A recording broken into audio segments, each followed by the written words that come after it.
Assalamualaikum warahmatullahi wabarakatuh. Perkenalkan, saya Adelia Intan Radiani dari SPI 5A, NIM 1832311035. Di sini saya akan menjelaskan atau mereview mengenai jurnal yang sudah dipilih oleh saya dan untuk memenuhi tugas dari beliau, Bapak Profesor Toto, selaku dosen pengampu filsafat sejarah.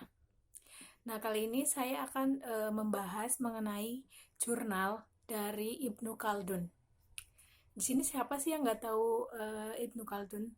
Pasti semuanya tahu kan ya, Ibnu Khaldun itu siapa? Ibnu Khaldun ini adalah merupakan tokoh penting dalam peradaban Islam dari abad ke-14 dalam dunia modern.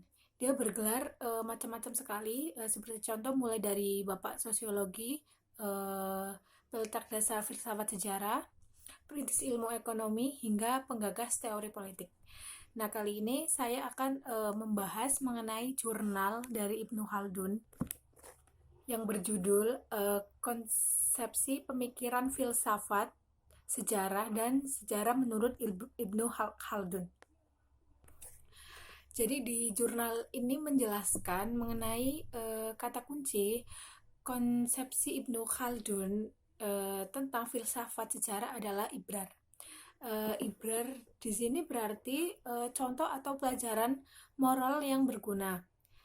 Kata itu pula juga kemudian digunakan oleh Ibnu Khaldun sebagai judul buku yang di dalamnya menuliskan seluruh pemikiran tentang sejarah.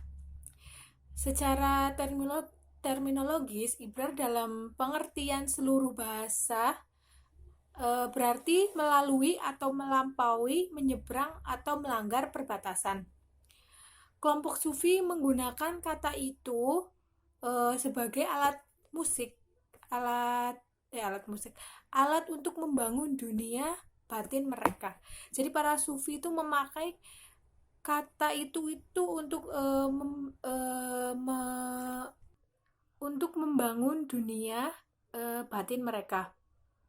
Dalam pengertian untuk melukiskan fungsi spiritual dari semua ungkapan mistik yang lebih jauh. Kemudian untuk mengetahui posisi sejarah dalam teori Ibnu Khaldun penting dipahami definisi sejarah yang diberikannya. Ibnu Khaldun melihat dua sisi dalam bangunan sejarah, yaitu sisi luar dan sisi dalam. Yang pertama, dari sisi luar, kita membahas dari sisi luar terlebih dahulu. Sejarah tak lebih dari rekaman siklus periode dan kekuasaan masa lampau. Tetapi jika dilihat secara lebih mendalam, sejarah merupakan penalaran kritis dan usaha cermat untuk mencari kebenaran. Jadi sejarah merupakan penjelasan cerdas tentang sebab-sebab dan asal-usul segala sesuatu. Ia merupakan pengetahuan. Jadi sejarah itu merupakan pengetahuan mendalam tentang bagaimana dan mengapa suatu peristiwa itu terjadi. Definisi sejarah tentang demikian membawa Ibnu Khaldun untuk mendapat bahwa sejarah itu berakar dari filsafat. Jadi Ibnu Khaldun ini berpendapat bahwa sejarah itu berakar dari filsafat. Oleh karenanya, ia pantas dipandang sebagai dari bagian dari filsafat itu sendiri. Dengan pertahuan sejarah pada filsafat, Ibnu Khaldun tampaknya ingin mengatakan bahwa sejarah memberikan kekuatan inspiratif dan intuitif kepada filsafat. Pada pihak lain, filsafat menawarkan kekuatan logis kepada sejarah dengan aset logika kritis seorang sejarawan akan mampu menyaring dan meritik sumber sejarah baik tulisan maupun lisan sebelum ia sampai pada proses penyajian final dan menyelidikinya. Jadi pandangan inilah yang membuat Ibnu Khaldun untuk memutuskan 7 kritik dalam historiografi yang digunakan dalam penulisan sejarah sebagai cerminan dari sikap kesejarawahan yang cermat. Diantaranya, yang pertama, sikap memihak pada pendapat dan mazhab-mazhab tertentu. Kemudian yang kedua, terlalu percaya pada pihak yang menukikan sejarah.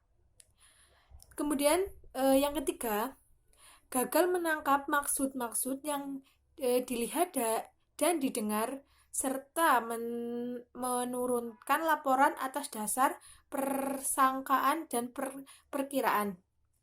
Kemudian yang keempat, persangkaan besar yang tidak berdasar pada sumber berita. Kemudian yang kelima, kelemahan dalam mencocokkan keadaan dengan kejadian yang sebenarnya.